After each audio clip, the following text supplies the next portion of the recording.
right, what's new is new. Got some more picks for you today. Had to switch it up on you. Now I'm in the car. I had to take a drive, but I'm gonna make some picks anyway.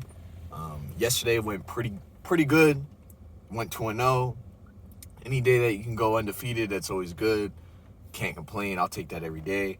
Um, Kind of regret not picking that Mavericks versus Warriors because that was an absolute blowout. Mavericks just killed them. The Warriors could not score. I think they went on like an all-time scoring drought. So, that's crazy. Um, didn't bet on the Thunder game either. I was going to pick the Celtics, so I'm glad I stayed away. The Thunder ended up beating the Celtics, and, I like that because, it helps out my Knicks. So, shout out to the Thunder. And in the games I did pick, we had the Trailblazers take on the Pacers in Indiana. The Blazers just blew them away. Really not much to speak about. I guess the Blazers finally got their game together, so that's a good sign. Then we had the Minnesota Timberwolves versus the Rockets.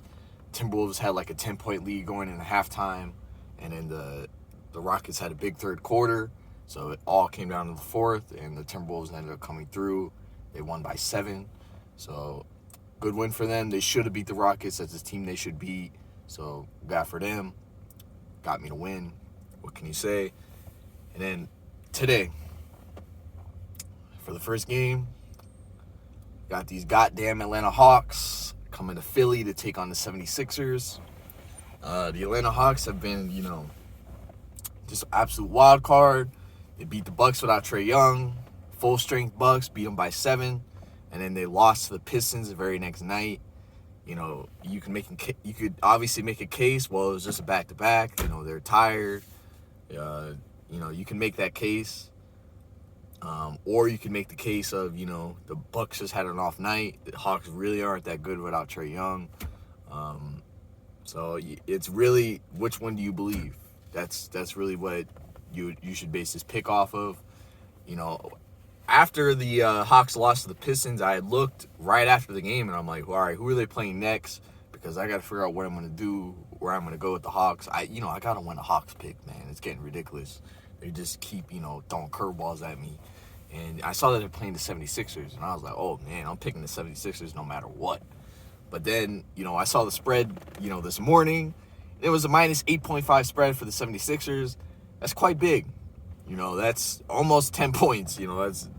It's a pretty big spread, but, so I wasn't really too sure. I was like, oh, man, I might pick the Hawks to cover here. That's a pretty big spread. I could see them losing by like 5. I could see that happening.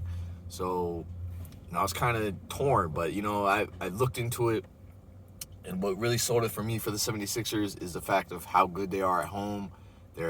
They win by an average of 6.8 points at home. So, they're 22-7, I believe, at home. The Hawks are decent on the road. I think they're like just below 500 on the road. Both teams are going to be rested. The Hawks, not only do they have Trae Young out, they have Cam Reddish out, they have Tony Snell out, and then Kevin Huerter is going to be questionable. I would like if he doesn't play because he's a great, three-point shooter. And then Goodwin's, I believe, questionable as well. And, hey, man, I might want him to play if I'm picking the 76ers because he absolutely stunk up the court last game. So we'll see what happens with him. And then the 76ers have full strength. They just have Mike Scott out. And honestly, that might be a positive for the Sixers. He can be really bad sometimes. So I'm feeling good. The 76ers are going to have Ben Simmons, Joel Embiid. Finally, I feel like all year one of them's been hurt. So they're going to have them playing together finally. Embiid's having, an MVP type year. If it wasn't for how much time he's missed, I could see him definitely being, top 2 with Jokic. It would be either him or Jokic if, he's healthy all year. But with just how much time he missed, I would give it to Jokic. But yeah, Joel Embiid's no joke. He's a great player. And since they're at home, I'm counting on the 76ers to just make it make sense for me. If they come out here and beat the brakes off them, you can kind of just look at the Bucks game with the Hawks and just say, Bucks had an off game. The Hawks aren't that good without Trae Young. And while I do think there is positives for the Hawks not to have Trae Young because, he can be a liability on defense sometimes. You can kind of target him. While I do think there's a few positives, I think the negatives outweigh those positives. I mean, Trae Young's a great player. He opens up so many doors when it comes to offense. He can pass, he can shoot, he can drive. So he's a great player on offense. Hawks would rather have him, obviously, in this game. So with that being said, I'm going to buy a 1.5 because I do think 8.5 is kind of steep.